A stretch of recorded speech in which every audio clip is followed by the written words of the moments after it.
નમસ્કાર, હું છું માર્ગી. આપની સાથે હેડલાઇન્સમાં જોઈએ કેટલાક મહત્વના સમાચાર. આખી રાત ધીમી ધારે વરસ્યા બાદ આજે વહેલી સવારથી અમદાવાદમાં મેઘરાજા ધમાકેદાર બેટિંગ કરી રહ્યા છે. ભારે ગાજવીજ સાથે ચોમાસામાં પણ ના હોય તેવો વરસાદ અત્યારે અમદાવાદ શહેરમાં પડી રહ્યો છે, જેને કારણે ચારે બાજુ પાણી થઈ ગયું છે. ગઈકાલ સાંજથી અમદાવાદમાં ફરી વખત વરસાદનું આગમન થયું હતું, જે હજુ પણ જારી છે. જાણે કે અષાઢ મહિનામાં થતા હોય તેવા કડાકા ભડાકા અત્યારે થઈ રહ્યા છે.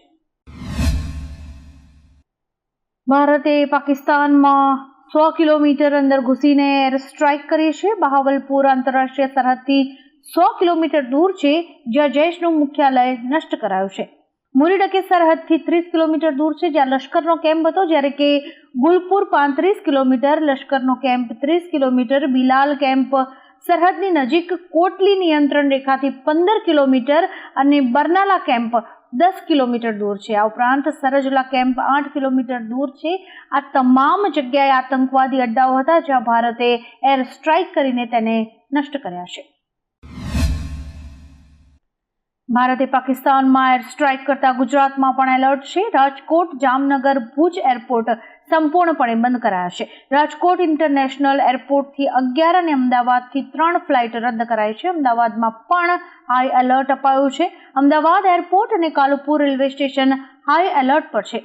જાહેર સ્થળો પર સુરક્ષા વધારવામાં આવી છે. રાજ્યમાં પાકિસ્તાનની બોર્ડર નજીક વિસ્તારોમાં ચેકિંગ પણ વધારી દેવાયું છે. ઓપરેશન સિંદૂર હેઠળ ભારતે કરેલા હવાઈ હુમલામાં આતંકવાદી અને જૈશ-એ મોહમ્મદના વડા મસૂદ અઝહરના પરિવારના 10 સભ્યો માર્યા ગયા છે.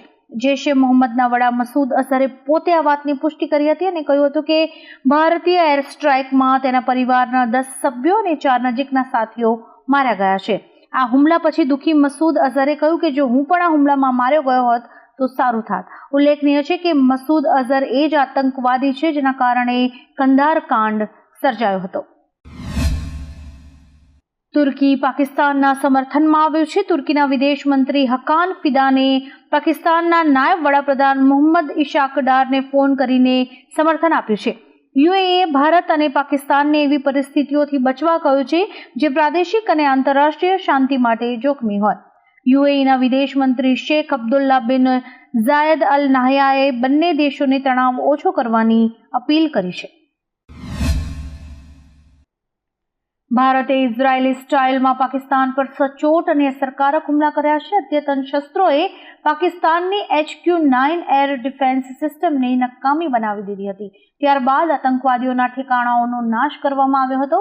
આ ઇઝરાયેલી સેનાની સ્ટાઇલ છે, જેનાથી પ્રેરિત થઈને પહેલા ટાર્ગેટ લોક કરો, પછી નાશ કરો. આ વ્યૂહરચનાનું ભારતે પણ ઉદાહરણ રજૂ કર્યું છે. ભારતે પાકિસ્તાન પર એર સ્ટ્રાઇક કરી છે. ભારતીય સેનાએ પહેલગામ હુમલાનો બદલો લીધો છે, જેના કારણે દેશ આખો ભારતીય સેના પર ગર્વ કરી રહ્યો છે. આ બધા વચ્ચે ભારતીય સેનાના પૂર્વ પ્રમુખ મનોજ નરવણેનું એક ટ્વીટ વાયરલ થઈ રહ્યું છે. મનોજ નરવણેએ લખ્યું છે કે પિક્ચર અભી બાકી હૈ. આ ટ્વીટ બાદ લોકો અંદાજ લગાવી રહ્યા છે કે પાકિસ્તાન પર હજુ પણ વધારે કાર્યવાહી કરવામાં આવી શકે છે. ભારતીય સેનાએ આજે ઓપરેશન સિંદૂર હેઠળ આતંકવાદીઓનો ખાત્મો કર્યો છે. તેમાં ગુજરાતની એક દીકરી ચર્ચામાં આવી છે. ઓપરેશન સિંદૂરને લીડ કરનાર અધિકારી લેફ્ટનન્ટ કર્નલ સોફિયા કુરેશી એક ગુજરાતી છે. તેઓ ભારતીય સેનાના સિગ્નલ કોર્પ્સના અધિકારી છે. વડોદરાની દીકરી સોફિયાનો જન્મ 1981માં થયો હતો. તેમણે બાયોકેમિસ્ટ્રીમાં પોસ્ટ ગ્રેજ્યુએશન કર્યું છે. સોફિયાના મેજર તાજુદ્દીન કુરેશી સાથે લગ્ન થયા હતા અને તેમને 9 વર્ષનો એક પુત્ર પણ છે. જૂનાગઢના ઝાંઝરડા ચોકડી પાસે ટોરેન્ટ ગેસ લાઇન તૂટતા ભયંકર બ્લાસ્ટ સાથે આગ લાગી હતી. આ ઘટનામાં 3 લોકોના મોત થયા અને 4 લોકો ગંભીર રીતે દાઝ્યા છે. આગે 7-8 વાહનો અને 8 દુકાનોને પણ ચપેટમાં લીધી હતી. ખોદકામ દરમિયાન આ લાઇન તૂટી હતી. ઘટના પછી ફાયર અને 108 એમ્બ્યુલન્સની ટીમે તરત સારવાર શરૂ કરી હતી. ફાયર વિભાગની ટીમે પણ આગ બુઝાવવાનો પ્રયત્ન કર્યો હતો. આ ઘટના વહેલી સવારે બની હતી. ભારતીય સેનાએ પીઓકેના આતંકી અડ્ડાઓ પર એર સ્ટ્રાઇક કરી છે, જેમાં જૈશ-એ મોહમ્મદના જશ સુભાનલ્લાહ ઠેકાણા અને લશ્કરના મરકઝે તૈયબા કેમ્પને નિશાન બનાવવામાં આવ્યા હતા. આ તે જગ્યા છે જ્યાં 26/11ના આતંકવાદીઓને તાલીમ આપવામાં આવી હતી. હવે આ સ્થળો ફક્ત નકશામાં જ બાકી છે. એટલે કે ભારતે માત્ર પહેલગામ જ નહીં પણ 26/11નો પણ બદલો લઈ લીધો છે. ભાવનગર જિલ્લામાં ત્રીજા દિવસે પણ કમોસમી વરસાદ નોંધાયો છે. મહુવામાં સૌથી વધારે 170 મિલીમીટર વરસાદ પડ્યો છે અને તમામ તાલુકાઓમાં માવઠું થયું છે. જોકે વરસાદને કારણે ઠંડક પણ પ્રસરી છે અને લોકોને ગરમીમાંથી રાહત મળી છે, પરંતુ ખેતીને ભારે નુકસાન થયું છે. 30 થી 40 કિલોમીટરની ઝડપે પવન ફૂંકાવાની સાથે વાતાવરણમાં પલટો આવ્યો છે. હવામાન વિભાગે 8મી મે સુધી ભારે પવન અને વરસાદની આગાહી કરી છે. ઓપરેશન સિંદૂરને લઈને પક્ષાપક્ષી ભૂલીને આતંકવાદ સામે સૌ કોઈ એક થઈ ગયા છે. કોંગ્રેસના પૂર્વ પ્રદેશ પ્રમુખ અમિત ચાવડાએ કહ્યું કે આતંકવાદનો સામનો કરવા માટેના કોઈ પણ પગલામાં ગુજરાતમાં સરકારની સાથે રહીને કામ કરીશું. ઉલ્લેખનીય છે કે ભારતીય વાયુસેનાએ મંગળવારે રાત્રે 1:05 પાકિસ્તાન અને POK એટલે કે પાકિસ્તાન અધિકૃત કાશ્મીરમાં એર સ્ટ્રાઇક કરી હતી. ભારતીય સેનાની જાબાઝ કાર્યવાહીના આખા દેશમાં વખાણ થયા છે. સુરતમાં પણ ભારતીય સેનાના ઓપરેશન સિંદૂરને લઈને ખુશી જોવા મળી હતી. ખાસ વાત તો એ હતી કે વિદ્યાર્થીઓએ પણ હાથમાં તિરંગો લહેરાવીને ભારતીય સેનાની એર સ્ટ્રાઇકના વખાણ કર્યા હતા.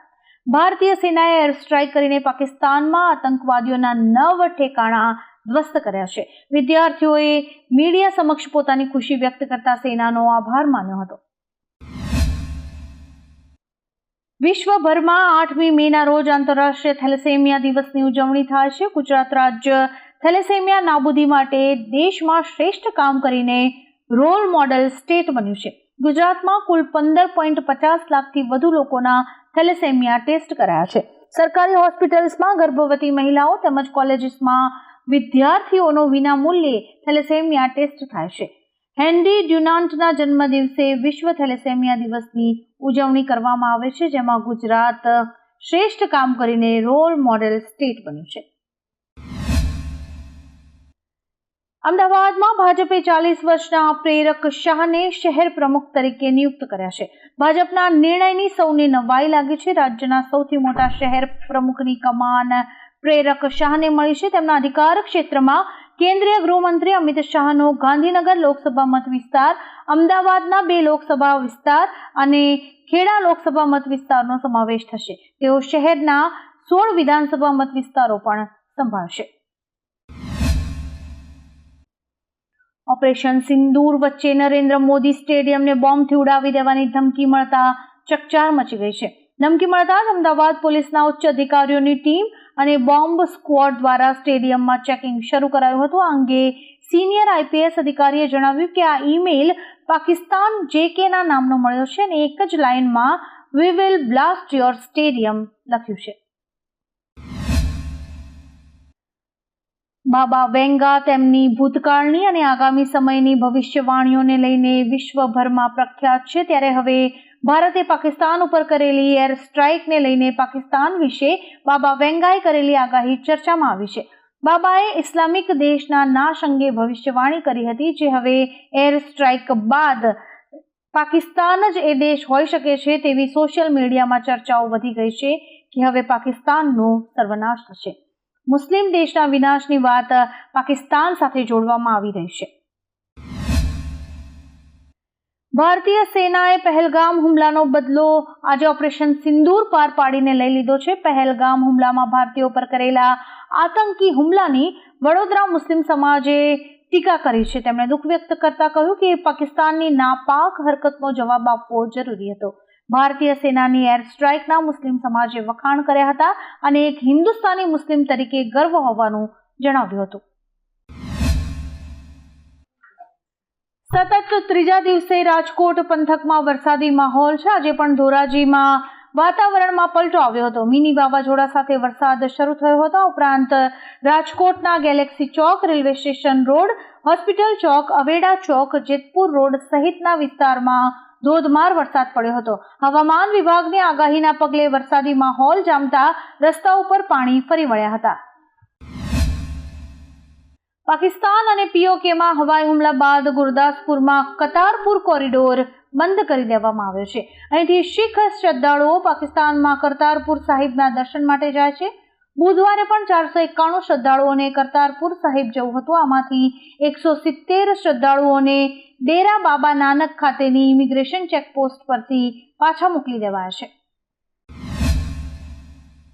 ઓપરેશન સિંદૂર હેઠળ પાકિસ્તાનમાં 9 આતંકવાદી કેમ્પ પર એર સ્ટ્રાઇક બાદ દેશભરમાં ઉજવણીનો માહોલ છે. રાજસ્થાનમાં લોકોએ ફટાકડા ફોડીને અને સૂત્રોચ્ચાર કરીને ઉજવણી કરી હતી, તો જમ્મુ અને કાશ્મીરમાંથી પણ ઉજવણીનો એક વિડીયો સામે આવ્યો છે. ઉત્તર પ્રદેશ અને બિહાર સહિત ઘણા રાજ્યોમાં લોકોએ ઉજવણી કરી છે. દરમિયાન પાકિસ્તાન મુર્દાબાદ અને ભારત માતા કી જયના નારા પણ લાગ્યા હતા. ભારત અને પાકિસ્તાન વચ્ચેના તણાવ વચ્ચે ઘણી ભારતીય એરલાઇન્સે તેમની ફ્લાઇટ્સ રદ કરી છે, તો બીજી તરફ એર ઇન્ડિયા એક્સપ્રેસનો મુસાફરોને કડવો અનુભવ થયો છે. દિલ્હી એરપોર્ટથી સુરતના 25થી વધુ મુસાફરોને લીધા વિના જ વિમાન રવાના થયું હતું, જેના કારણે સુરતના મુસાફરોને દિલ્હી એરપોર્ટ પર રઝળવાનો વારો આવ્યો છે, જેથી તમામ મુસાફરોએ ભારે હોબાળો પણ મચાવ્યો હતો. પહેલગામ આતંકી હુમલાની ઘટના બાદ પાકિસ્તાન સરહદ પર તણાવભરી સ્થિતિ સર્જાઈ છે. ભારતે ઓપરેશન સિંદૂર પાર પાડ્યું છે. દેશના રક્ષામંત્રી દેશને સંબોધી રહ્યા હતા. સંરક્ષણ પ્રધાન રાજનાથ સિંહે કહ્યું કે વડાપ્રધાન નરેન્દ્ર મોદીના માર્ગદર્શન હેઠળ સેનાએ પાકિસ્તાનને યોગ્ય જવાબ આપ્યો છે. આવા જ કેટલાક રસપ્રદ સમાચારો નિહાળવા માટે અમારી YouTube ચેનલને લાઇક, શેર અને સબસ્ક્રાઇબ કરો અને જોતા રહો હેડલાઇન્સ.